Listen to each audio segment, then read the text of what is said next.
நம்ம சேனலை சப்ஸ்கிரைப். இவ்வளோ நேரம் என்னோட வீடியோவை பார்த்தேன். Hi friends, welcome to Sheela's 5 stars kitchen. நம்ம சேனலை இன்னும் சப்ஸ்கிரைப் பண்ணாதவங்க சப்ஸ்கிரைப் பண்ணி வச்சுக்கோங்க. நம்ம சேனலில் 300க்கும் மேலே வீடியோஸ் நிறைய இருக்குது, நிறைய சமையல் வீடியோஸ் இருக்குது. அதுவும் உங்கள் வீட்டில் உங்கள் அம்மா எப்படி செஞ்சு கொடுப்பாங்களோ அதே மாதிரி வீட்டில் இருக்கிற பொருளை வச்சு நல்லா டேஸ்ட்டாக சமைச்சு காமிச்சிருக்கேன். எல்லாமே ஒவ்வொரு டிஷ்ஷும் ஒவ்வொரு டேஸ்ட்டில் இருக்கும், நல்லா இருக்கும். இந்த சேனலை சப்ஸ்கிரைப் பண்ணி வச்சுக்கோங்க, கூடவே இருக்கிற பெல் ஐக்கானையும் ப்ரெஸ் பண்ணி வச்சுக்கோங்க. Thank you friends. இன்றைக்கி நம்ம கிச்சனில் எக் சீஸ் பராத்தா பண்ண போகிறோம். இது ரொம்ப ஈஸியாகவும் இருக்கும். இது வந்து டின்னராகவும் சாப்பிட்டுக்கலாம், பிரேக்ஃபாஸ்ட்டாகவும் சாப்பிட்டுக்கலாம். ரெண்டுத்துக்குமே இது நல்லாயிருக்கும். டிஃபன் ரெசிபி இதுக்கு வந்து நான் ஒரு 4 முட்டை வந்து வேக வச்சு எடுத்து வச்சுருக்கேன். அதுக்கு முன்னாடி நம்ம மாவு ப்ரிப்பேர் பண்ணிக்கலாம். ஃபஸ்ட்டு மாவை கலந்து எடுத்து வச்சுக்குவோம். 1 கப் மைதா எடுத்திருக்கேன், இதை போட்டுக்கலாம். மைதா பிடிக்கலை, சாப்பிட மாட்டோம் அப்படின்றவங்க கோதுமை மாவு எடுத்துக்கலாம், நல்லாயிருக்கும். நான் மைதாவில் இன்றைக்கி பண்ணுறேன். இதுக்கு கலருக்காக கொஞ்சமாக மஞ்சள் பொடி போடுறேன். நான் ஃபுட் கலரும் நீங்கள் யூஸ் பண்ணிக்கலாம், வேண்டான்றவங்க இந்த மாதிரி மஞ்சள் பொடி போட்டுக்கலாம். இப்போ இதுக்கு தேவையான உப்பு,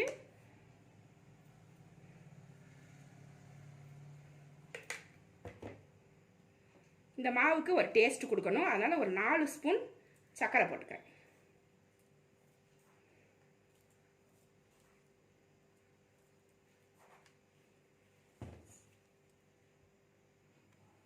இதில் ஒரு முட்டை உடச்சி ஊற்றிக்கலாம். 1 கப் மாவுக்கு 1 முட்டை கரெக்டாக இருக்கும். அதிகமாக எடுத்திங்கனாக்கா இன்னும் 1 முட்டை சேர்த்து ஊற்றிக்கலாம். இதில் கொஞ்சம் கொஞ்சமாக தண்ணி ஊற்றி கலந்துடலாம். தோசை மாவு பதத்தை விட கொஞ்சம் தண்ணியாக கலக்கணும், அப்போ தான் இந்த மைதா மாவு வந்து கரெக்டாக மெலிசாக வரும். இல்லைனாக்கா ரொம்ப திக்காக வந்துடும் உங்களுக்கு. இதை நல்லா கலந்து விட்டுரும்.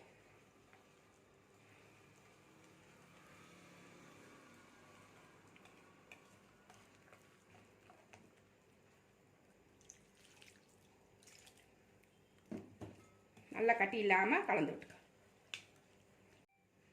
இந்த அளவுக்கு கரைச்சிக்கோங்க, அப்போ தான் வந்து மெலிசான ஒரு தோசை மாதிரி வரும். இந்த ஊற்றுறதுக்கு நல்லா மெல்லிசாக வரும். கொஞ்சம் திக்காக இருந்துச்சுன்னா ரொம்ப திக்காக வந்துடும். இப்போ இதை டேஸ்ட் பண்ணி பார்த்துக்கலாம், டேஸ்ட்டு எப்படி இருக்குன்னு பார்ப்போம். சுகர் கம்மியாக இருந்துச்சுன்னா இன்னும் கொஞ்சம் சுகர் போட்டுக்கலாம். கொஞ்சம் கம்மியாக இருக்குது, இன்னும் 1 ஸ்பூன் போட்டுக்கிறேன். இது 1 ஸ்பூன் சர்க்கரை எக்ஸ்ட்ரா போட்டுக்கிறேன். போட்டு அதையும் சேர்த்து நல்லா கலந்து ரெடி பண்ணிக்கிறேன். இந்த மாவு டேஸ்ட்டாக இருந்தால் தான் அந்த எக் பராத்தா வந்து சூப்பராக இருக்கும். இந்த டேஸ்ட் கம்மியாக இருந்துச்சுன்னாக்கா அந்த பராத்தா சாப்பிடும்போது சப்புன்னு இருக்கும்.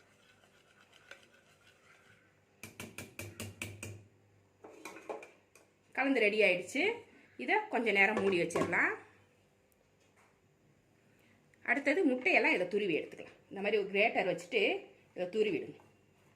இது பாருங்கள், இந்த சைஸுக்கு துருவினீங்கன்னா உங்களுக்கு கரெக்டாக இருக்கும். பெரிய பெரிய பீஸாக விழுகிற மாதிரி அந்த இடத்துல அப்படி துருவி எடுத்துக்கணும்.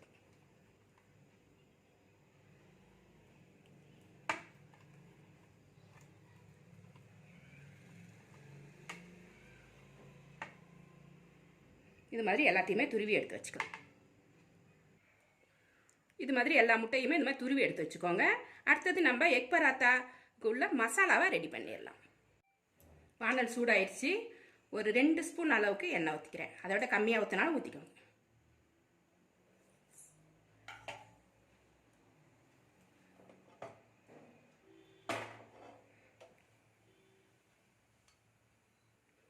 எண்ணெய் சூடாயிருச்சு.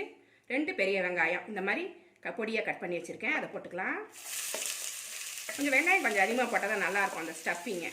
அதனால் கூடவே ஒரே ஒரு பச்சை மிளகாய் எடுத்து வச்சுருக்கேன், இதை போட்டுக்கலாம். நிறைய பச்சை மிளகாய் போட்டிங்கன்னா குழந்தைக்கு வந்து வாயில் மாட்டும், சாப்பிட மாட்டாங்க. அதுக்கு பதில் நம்ம மிளகாய் பொடி போட்டுக்கலாம்.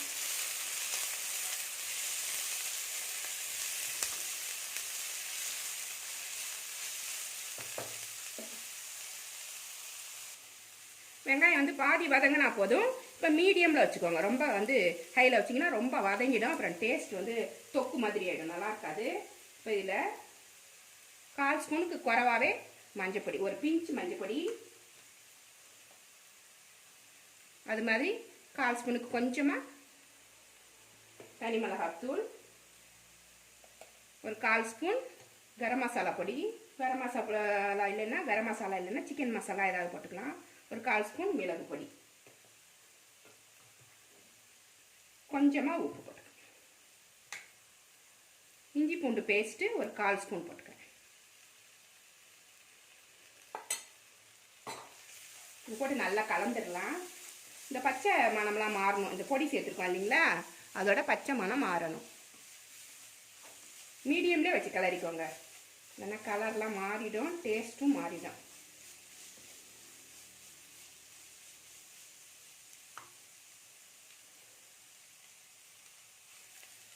அடுத்தது துருவி வச்சிருந்த முட்டையை இதில் போட்டுருவோம்.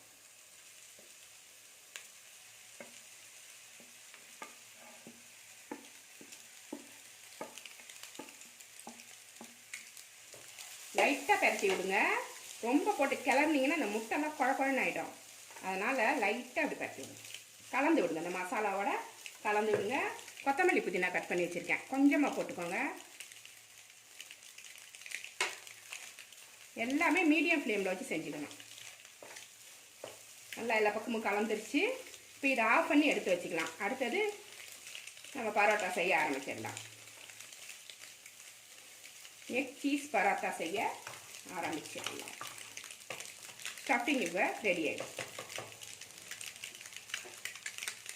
இந்த சமயத்தில் டேஸ்ட் பண்ணிக்கோங்க. உப்பு குறைவாக இருந்தாலும் காரம் குறைவாக இருந்தாலும் போட்டுக்கலாம்.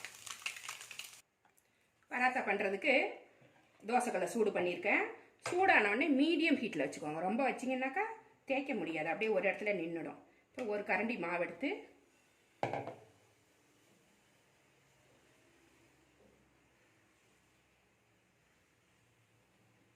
நல்லா ரவுண்ட் ஷேப்பில் பார்த்துக்கலாம். கொஞ்சம் நேரம் மூடி வச்சுருங்க. ஒரு அளவாக கொஞ்சம் வேகட்டும். இப்போவே நம்ம ஸ்டஃபிங் மேலே போட்டோன்னு வச்சுக்கோங்க, பிசு பிசுன்னு ஒட்டும். கொஞ்சம் வேகட்டும். அது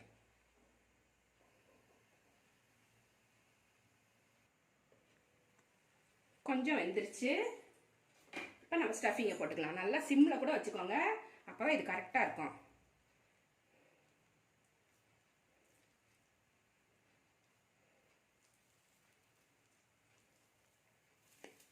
உங்களுக்கு எவ்வளோ தேவையோ வச்சுக்கலாம் ஸ்டஃபிங்.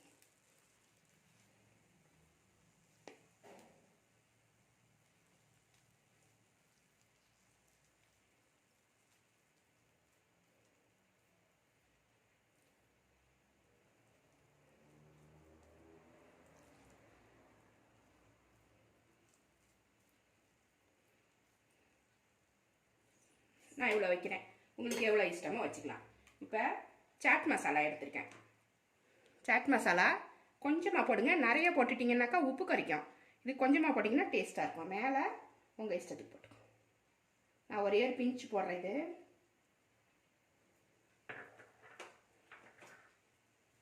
இது மேலே கொத்தமல்லி புதினா கொஞ்சமாக போட்டுக்கலாம்.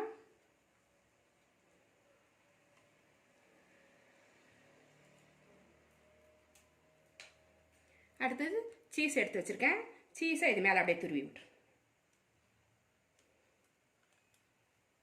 எல்லாமே சிம்மில் வச்சுட்டு செய்யுங்க, அப்போ தான் உங்களுக்கு கரெக்டான பக்குவத்துக்கு வரும்.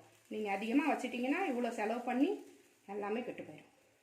கொஞ்சம் பொறுமையாக செஞ்சிங்கன்னா எல்லாமே நல்லாயிருக்கும்.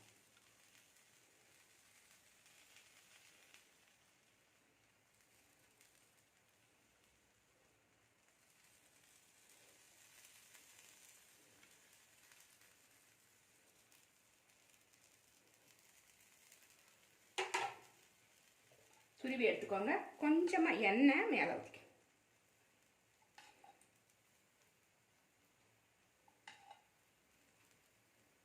சீஸ் மேலே ஊற்ற வேண்டாம், கீழே இருக்கிற பராத்தா மேலே ஊற்று.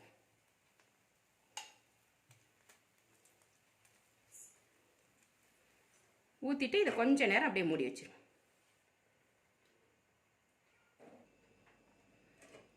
இப்போ எடுத்து பார்க்கலாம்.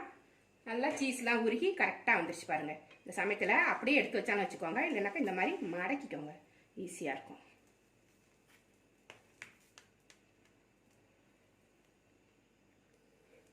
நல்லா வெந்துருச்சு. இதை அப்படியே பிளேட்டில் எடுத்து. எக் சீஸ் பராத்தா சூப்பராக ரெடி ஆகிடுச்சு பாருங்கள். ஈஸியாக செஞ்செல்லாம் செம்ம டேஸ்ட்டாக இருக்கும். உங்களுக்கு செய்கிறதுக்கும் ரொம்ப ஈஸியாக இருக்கும், டிஃப்ரெண்ட்டாக இருக்கும். இதை வந்து பிரேக்ஃபாஸ்ட்டாகவும் வச்சுக்கலாம், டின்னருக்கும் வச்சுக்கலாம், ஸ்கூலுக்கு போகிற குழந்தைகளுக்கு கொடுக்கலாம். ஈவினிங் ஸ்நாக்ஸு எல்லாத்துக்குமே மேட்ச் ஆகும். இது மாதிரி நீங்களும் உங்கள் வீட்டில் செஞ்சு பாருங்கள். இந்த ரெசிபி உங்களுக்கு பிடிச்சிருந்தா நம்ம சேனலை சப்ஸ்கிரைப் பண்ணி வச்சுக்கோங்க. கூடவே இருக்கிற பெல் ஐக்கானே ப்ரெஸ் பண்ணி வச்சுக்கோங்க. லைக் பண்ணுங்கள், ஷேர் பண்ணுங்கள், கமெண்ட் பண்ணுங்கள். இவ்வளோ நேரம் என்னோட வீடியோவை பார்த்தா எல்லாருக்குமே நன்றி. Thank you friends.